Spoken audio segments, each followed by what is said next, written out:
El dibuixant de còmics escalenc Carles Román publica contes a la revista Cavall Fort des de principis d'any fins a finals del mes de juny.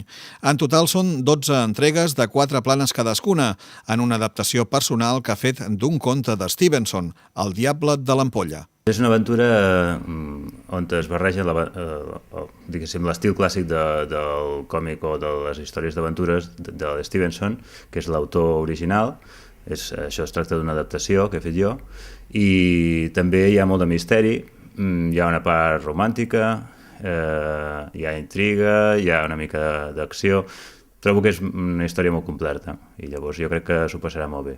En aquesta aventura, Carles Román ha modificat el seu estil fent que els personatges tinguin un aspecte més real. El procés de creació comença amb el llapis, passa per la tinta i acaba a l'ordinador, que és on hi posa el color. Les aventures que es publiquen fins al juny a la revista Cavall Fort les té a punt.